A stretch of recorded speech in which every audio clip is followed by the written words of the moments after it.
Hai, Assalamualaikum warahmatullahi wabarakatuh. Uh, Salam sejahtera kepada rakan-rakan sekalian. Apa khabar semuanya? Semoga anda semua dalam keadaan sihat sejahtera. Okay, so insyaAllah hari ini kita kembali bersiaran dalam sesi bedah siasat annual report syarikat-syarikat yang didagangkan di Bursa Malaysia. Dan insyaAllah hari ini syarikat yang kita akan cuba lihat berkenaan ataupun kandungan annual reportnya adalah syarikat YNG Corporation Berhad. Okay, so YNG mungkin um, jarang-jarang kita dengar, mungkin juga tak pernah dengar. Okay, so mungkin ada yang selalu dengar, tapi mungkin juga saya sendiri pun personally tak pernah dengar nama syarikat ni, YNG Corporation.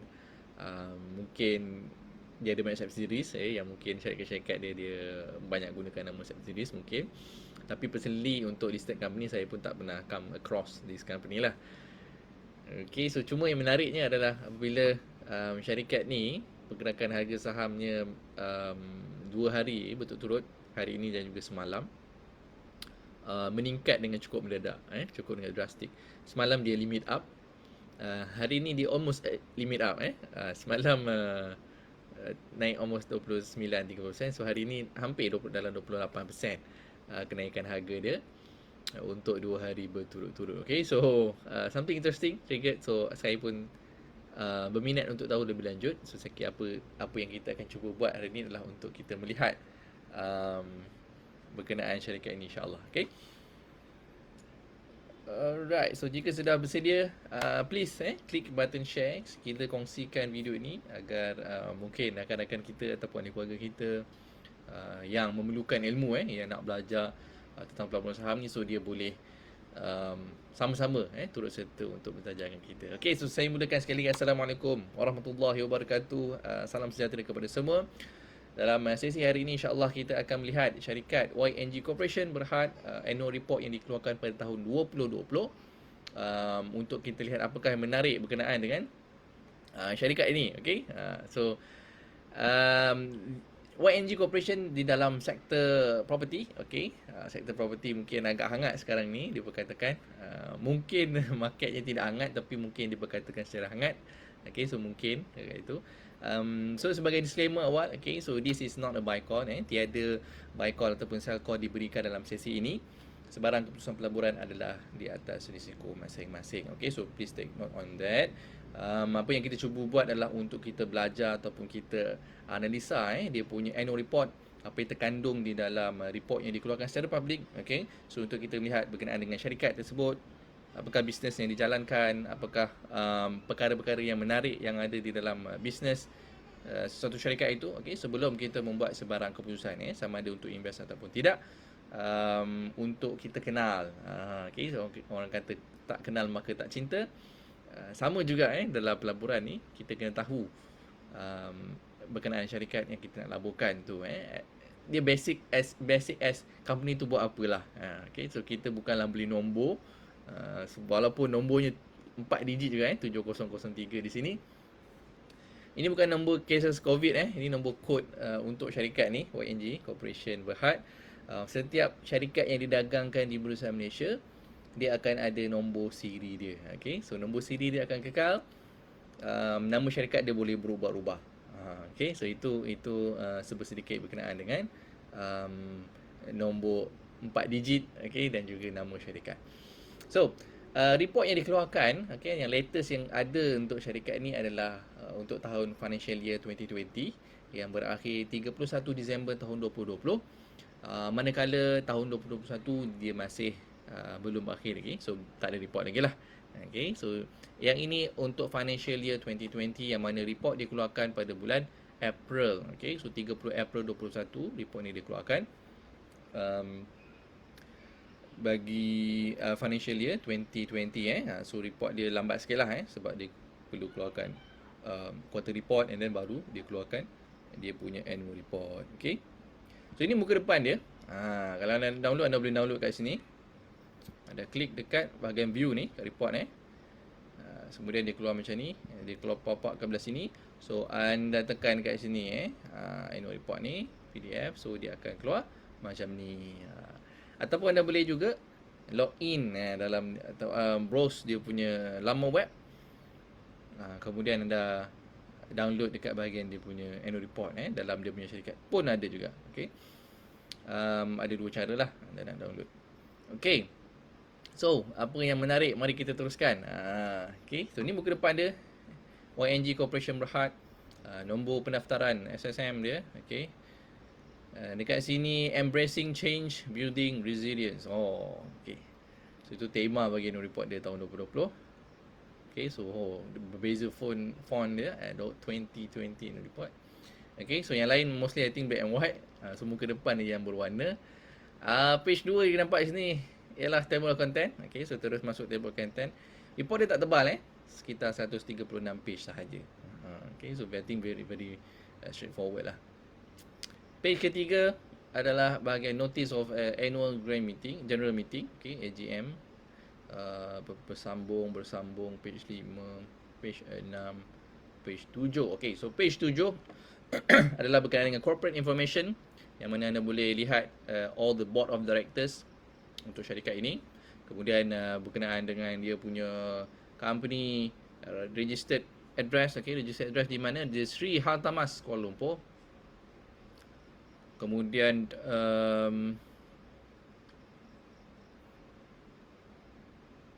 registered satu je. Okay, dia tak ada office yang lain didaftarkan kat sini. So just satu dekat KL. Okay. Alright, so bersambung di bawah untuk page 8 adalah director profile. Okay, so anda boleh baca berkenaan dengan dia punya background dan juga key senior management profile. Okay, juga diberikan di dalam ni, cuma seorang saja. Okay, seorang je dia. Okay. Alright, so page ke-10. Terus masuk ke bahagian Management Discussion and Analysis. Okay, so ni page yang kita nantikan. Page yang penting untuk kita lihat.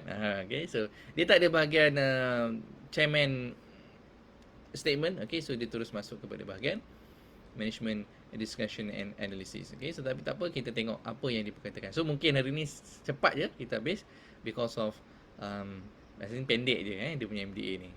Company yang not so big kita tengok dia punya market cap. Market cap untuk syarikat ni lah 360 juta. Okay, 360 juta, bawah 1 bilion lah even bawah 500 juta pun taklah besar sangat.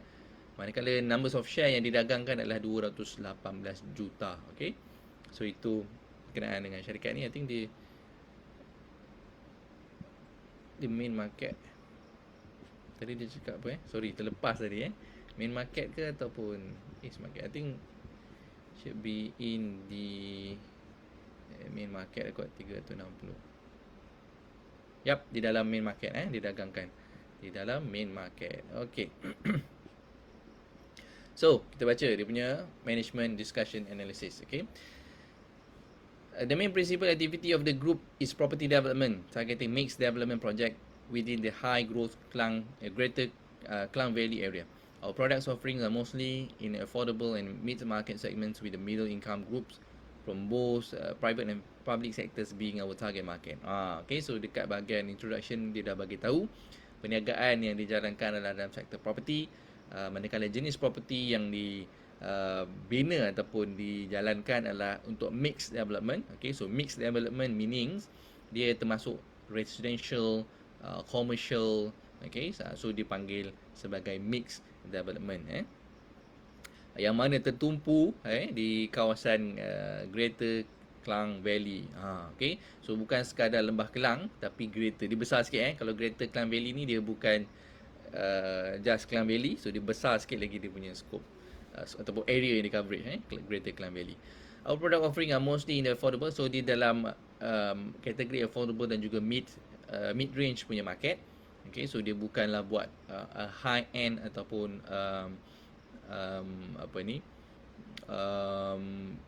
segmen yang lebih tinggi. So dia more on affordable dan juga mid market range.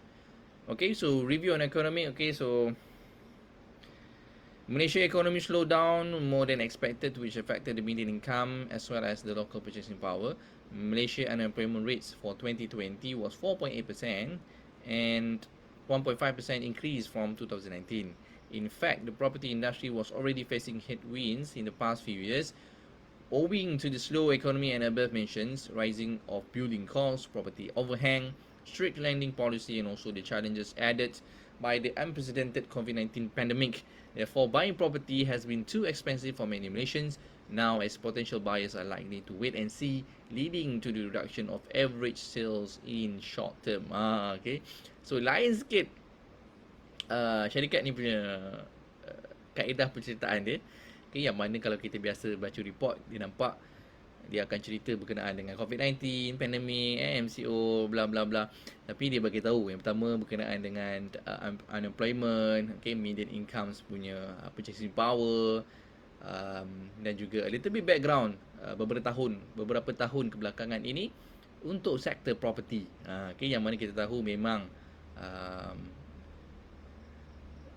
sektor property ni dia agak slow, okay, sikit beberapa tahun kebelakangan ni selepas dia membuat bull run yang cukup lama, I think since 2009, okay, dan sehingga kemuncak I think 2014, dan kemudian 2015 menurun sedikit, dan 2016 kita nampak ada sedikit kenaikan, dan selepas 2016 kita nampak berlakunya penurunan dalam sektor property.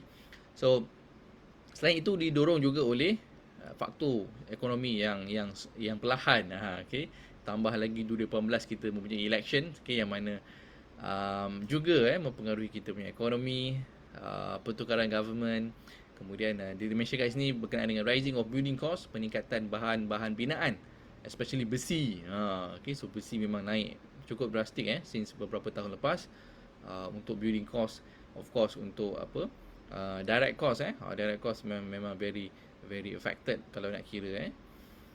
Kemudian property overhang, ini benda yang memang I think most of kita pun tahu, banyak property yang tidak terjual, unsold units ada memang banyak lah sebenarnya.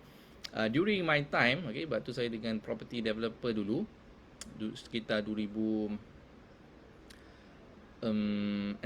hingga 2018, okay, so at that time our company ada 2 billion ringgit worth of property yang tidak terjual. Unsold units ada 2 billion ringgit, lebih daripada 2 billion ringgit. So it's huge. So saya tak tahu sekarang dah terjual atau tidak, okay, tapi agak sukar juga nak habiskan 2 billion sebab dia dah beberapa tahun punya projek, dia bukan projek baru, termasuk juga projek-projek yang sebelumnya. So is property overhang is a real deal. Kemudian strict lending policy. Okay, so strict lending policy ni apabila BNM introduce cooling measures untuk application peminjam rumah. Okay, so kita nampak memang ada peningkatan dari segi loan yang tak approve, okay, yang tidak diluluskan, memang kita nampak ada peningkatan. Memang very very strict ataupun sukar sebenarnya nak dapatkan kelulusan untuk pembelian rumah bagi especially yang dah ada 2 units kemudian nak tambah yang 3 units dan ke atas, so yang itu lagi sukar. Okay, so yang pertama nak beli pun sukar, yang nak tambah 3 unit ke atas pun bertambah sukar lagi. So that was a cooling measures yang diperkenalkan oleh BNM untuk control the property markets waktu dia punya hype tu lah. During the hype ni memang hype betul lah. 2009 dengan 2014 tu beli je siap 100,000 untung net 100,000. Beli waktu launching siap dalam tangan 1,000. That was the year lah, 2009 sampai 2014 dululah. Sekarang tak adalah, sekarang drop lagi ada. Susah lah nak dapat yang new launching, kemudian bila siap terus boleh dapat 100,000. Kalau rumah sejuta ke atas mungkin lah, sebab dia punya 100,000 tu is 0.1, tak nampak pun. Tapi kalau yang bawah 1 million ni is very challenging, very challenging market. Okay, kemudian tambah lagi dengan satu lagi, unprecedented COVID-19 pandemic. Okay, so ni adalah faktor-faktor yang mempengaruhi sektor property untuk beberapa tahun sebelum ini. Okay, so benda ni semuanya telah mempengaruhi, nampak dia kata kat sini telah mempengaruhi property sector, yang mana banyak potential buyer wait and see. So dia tunggu dulu, okay, tunggu mungkin ada insentif ataupun mungkin ada reduction, penurunan harga dan sebagainya mungkin. So banyak orang dalam mood wait and see. Okay. Alright, so overview of business and operations. Okay, kita sambung kat sini. The government implementation of the Movement Control Order from 18 March 2020 on non-essential services effectively halted the progress of our ongoing development projects. Although the construction site was allowed to operate on early May 2020 due to strict standard operation procedure, on-site requirements and mandatory COVID-19 screening for all foreign workers, the resumption to normal operation has been gradual and incremental.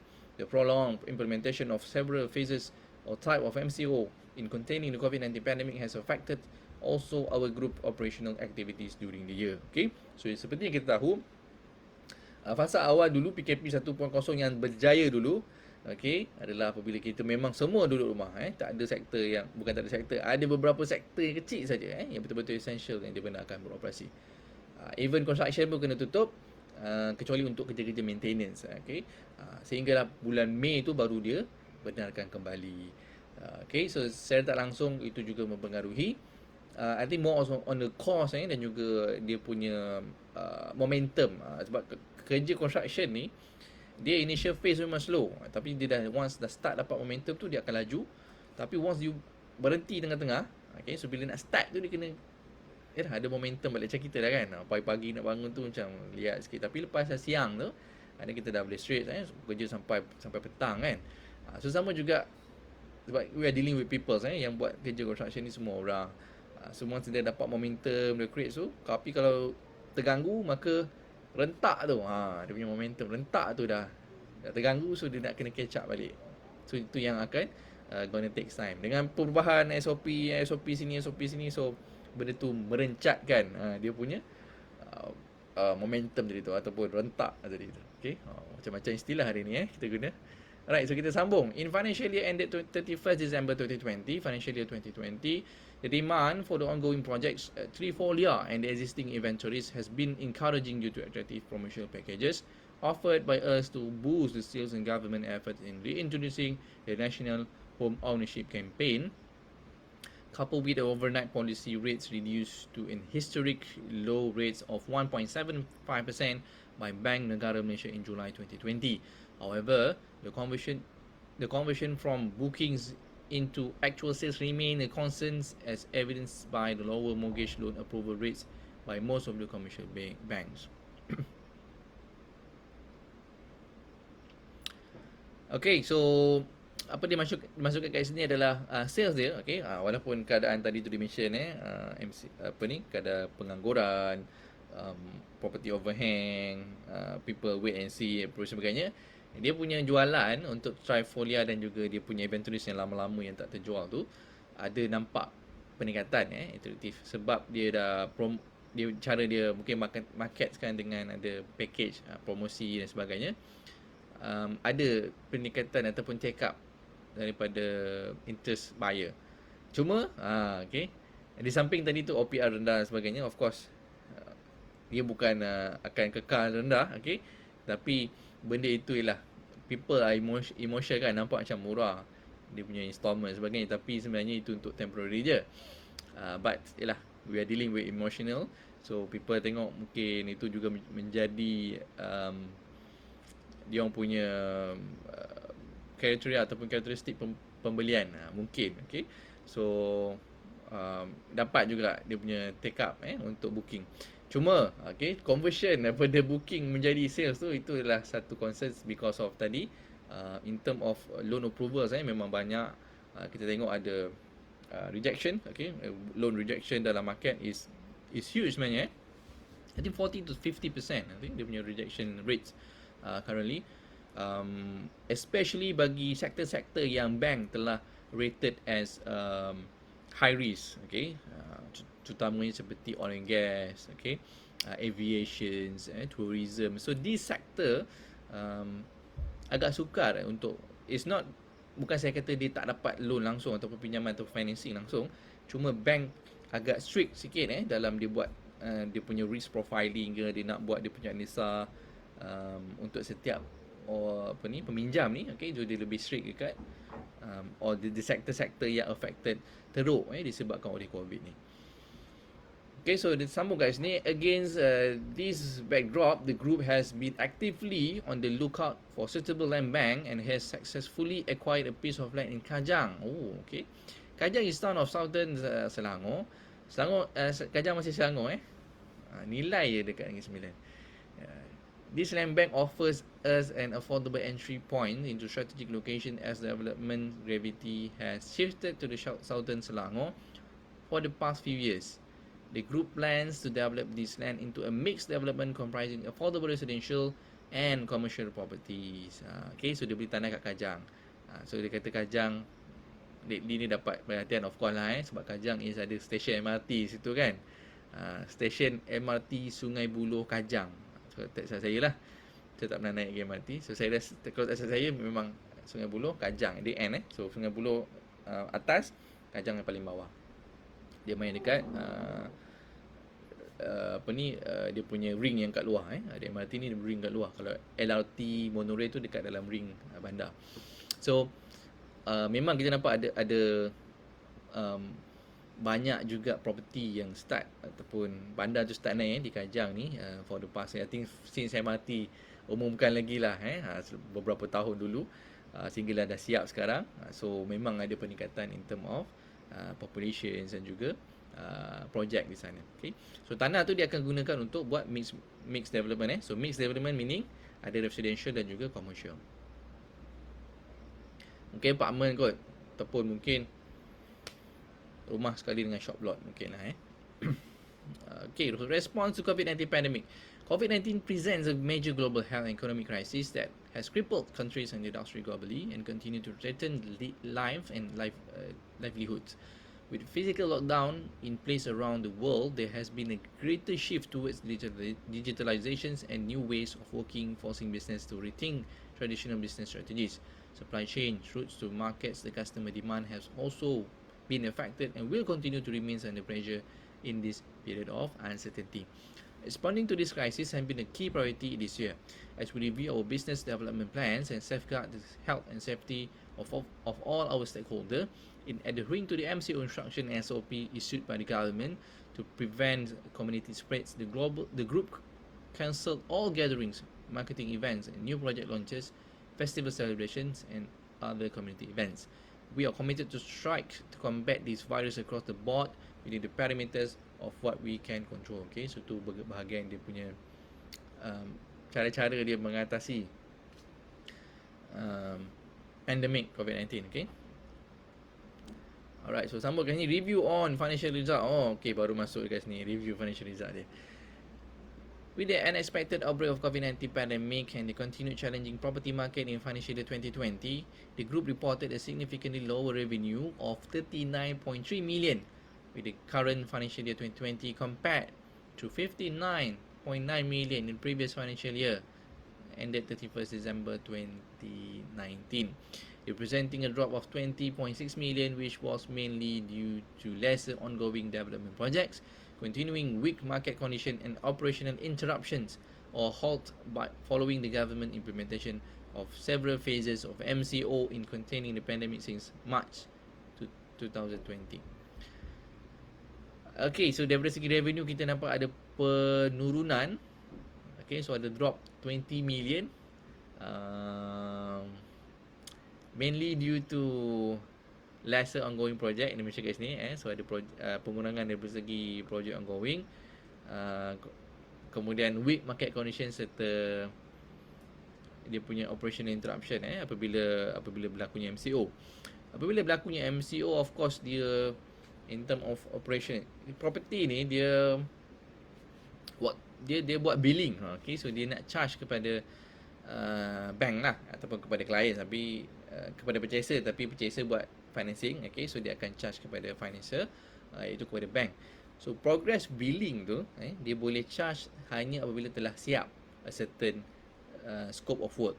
Okay, contohnya dia siap foundation, okay, so dia boleh claim 10%.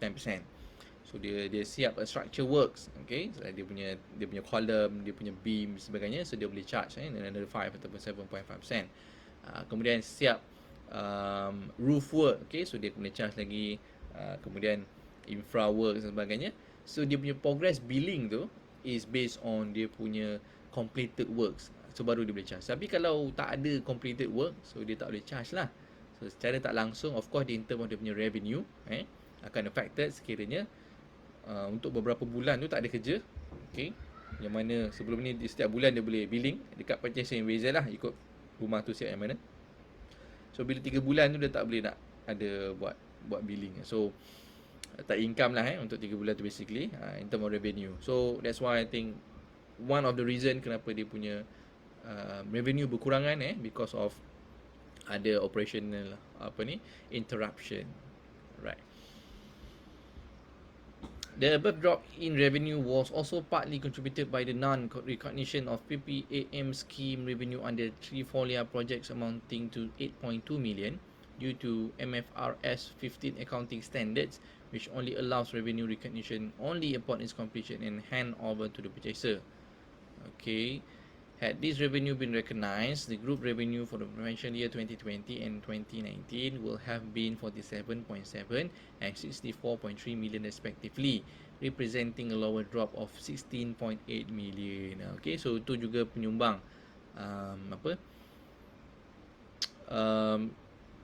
kepada, bukanlah banyak, okay, tapi turut menyumbang kepada penurunan dari segi revenue. Okay, apabila projek Trifolia tu dia ada special scheme, dia tawarkan special scheme tapi dia tak boleh recognize tahun ni.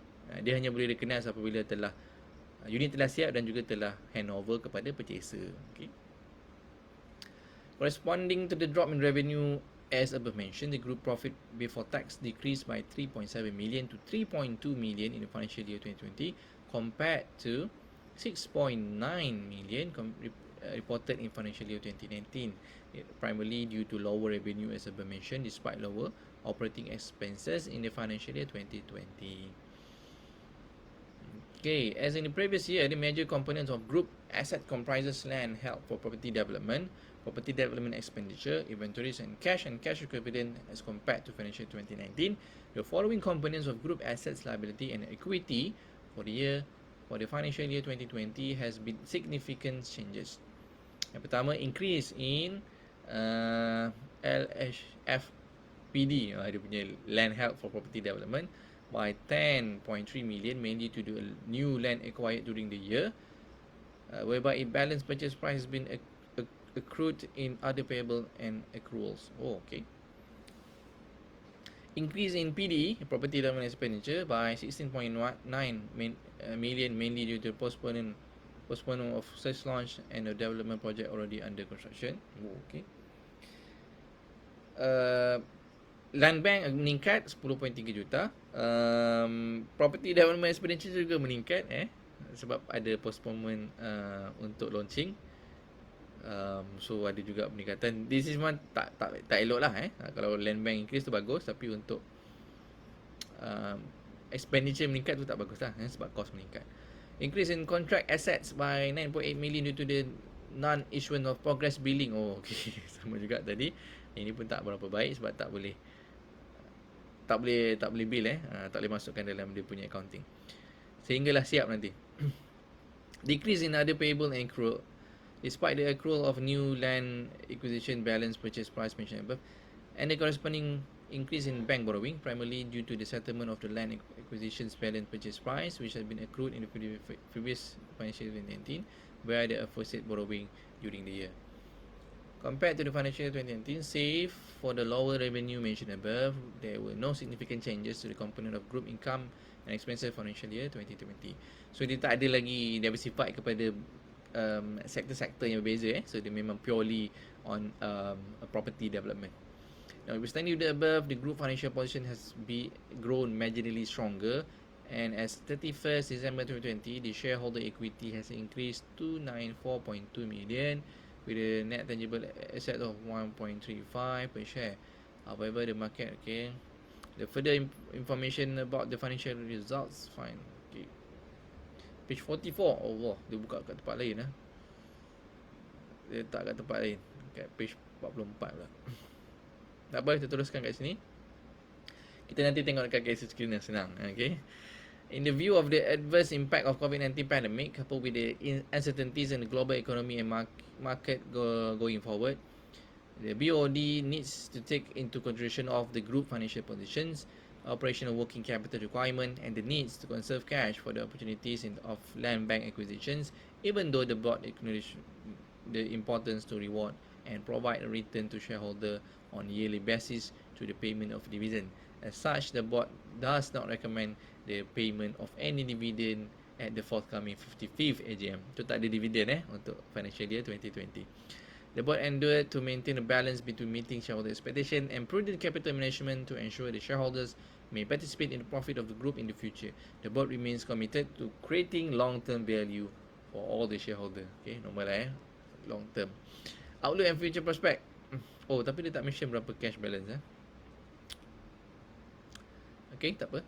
The Malaysia property market remain weighed down by high and rising unsold completed units. Okay, ni property developers sendiri cakap The weaker buying interest for property due to COVID-19 pandemic-induced economic crisis and the continued stringent lending policy by most of the banks in Malaysia have further affected the property sector negatively.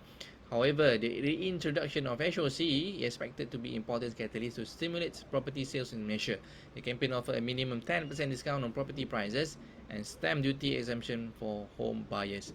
Property sales are also expected to improve in tandem with the recovery in the economy. While property market conditions are likely to remain soft in the medium terms, projects that are strategically located and approximately priced will continue to see strong demand. The group primarily focus is to follow through on the existing new project leveraging on the expertise of in affordable homes. We will continue our effort to monetize the existing inventory, stepping the HOC to improve further the group cash flow position. Besides, we will also continue to work closely with the bank and potential home buyer to address the issues of tight financing and high loan rejection rates. Affordable homes ni is subjective lah kita tak tahu berapa dia punya range untuk affordable ni. Dulu orang sebut affordable is whatever below 500,000. Okay, so untuk this company saya tak tahu sama ada mungkin bawah 300,000 dia sebut sebagai affordable ataupun bawah 600,000 ke dia kata sebagai affordable. Okay, so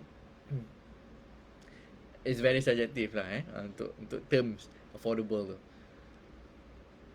Kemudian kita sambung the future holds exciting opportunities as well as uncertainty as we step into financial year 2021. The group current unbilled sales stood at 99.3 million, providing a good earning visibility. Okay, so ada unbilled sales 99.3 juta.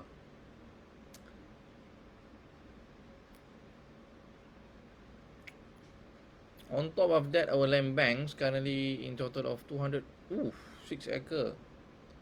Besar juga land bank dia. Ingatkan biasa-biasa ada 206 acre. It's sufficient for the group to sustain our momentum moving forward. At the same time, our sound balance sheets and ample capital resources place us in a solid position to sustain our development activities and accommodate land acquisition opportunities that may arise. Tapi dia masih tak mention berapa dia punya capital resources. Dia punya cash and cash equivalent saya tak tahu berapa. Okay.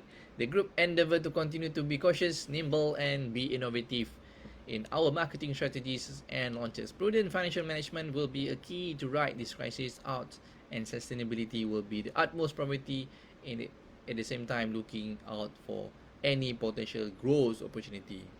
Okay. So ni dah habis bahagian sustainability pula. Kita tengok tadi ada tak dia mention page 44. Oh, okay, kat sini punya financial highlight. Okay, dekat sini 5 tahun 2016 hingga 2020.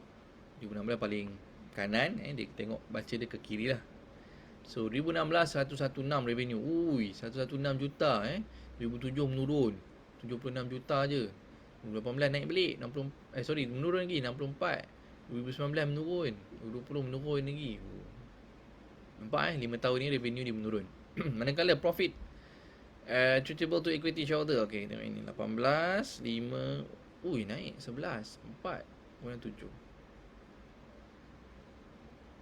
So tahun 2020 untung 700,000 je 772,000. Yang before this 2016 pernah buat 18 juta 2017 5 juta, 2018 11 juta, 2019 4 juta, maka dia 2020 hanya 700,000. Okey.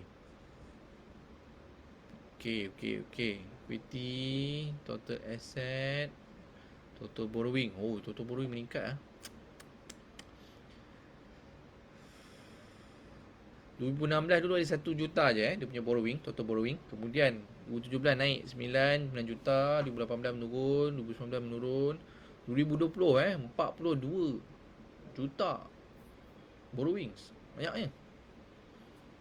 Ni mungkin sebab dia ni beli ada apa, acquire tanah kat Kajang tu kan. Dia acquire satu tanah tu mungkin kat situ dia punya borrowing tu. So gearing saya tak langsung of course akan meningkat lah 14.4% ni tinggi Dulu 0.47 sekarang dah 14. Banyak 14.4. I thought dia ada cash dia boleh guna. Tak adalah 100% borrow. Tu EPS pun menurun meningkat sikit 2017, kemudian menurun balik. 17 ke 2018 sorry, 2018. Okay. Itu 5 tahun financial year highlight untuk this company. Manakala dari segi dividen kita tengok dividends dia bukan every year. So dia bukanlah setiap tahun dia berikan dividen. Hanya 2015 dan juga 2016 saja yang diberikan dividends. So kalau tengok from track record this company since 2002, data yang ada lama 2002. Mungkin dia listed 2003 atau 2002 dah satu. Kena check balik. Tapi dulu boleh turut-turut di sini 1 2 3 4 5 6 7 8 8 tahun betul-turut konsisten konsisten rugi semua negatif 8 tahun. Kemudian start recover 2009.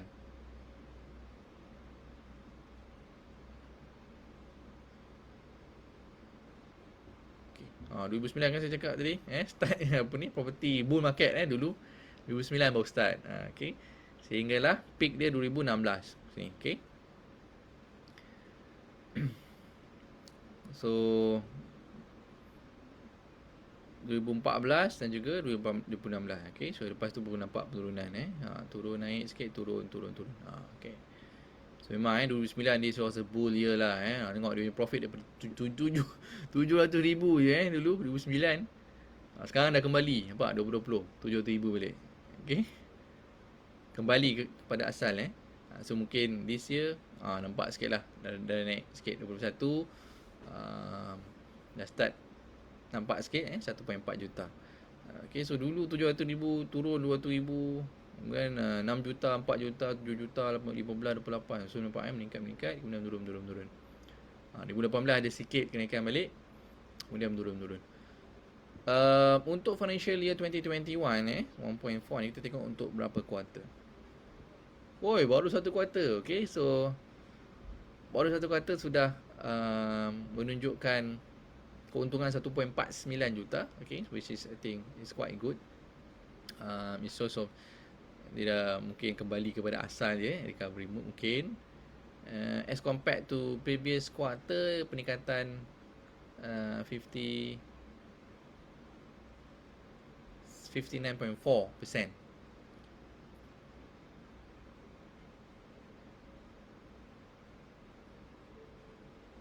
59.4 quarter-quarter ni compare to previous quarter. Kalau compare to quarter 1 tahun sebelumnya is 245%.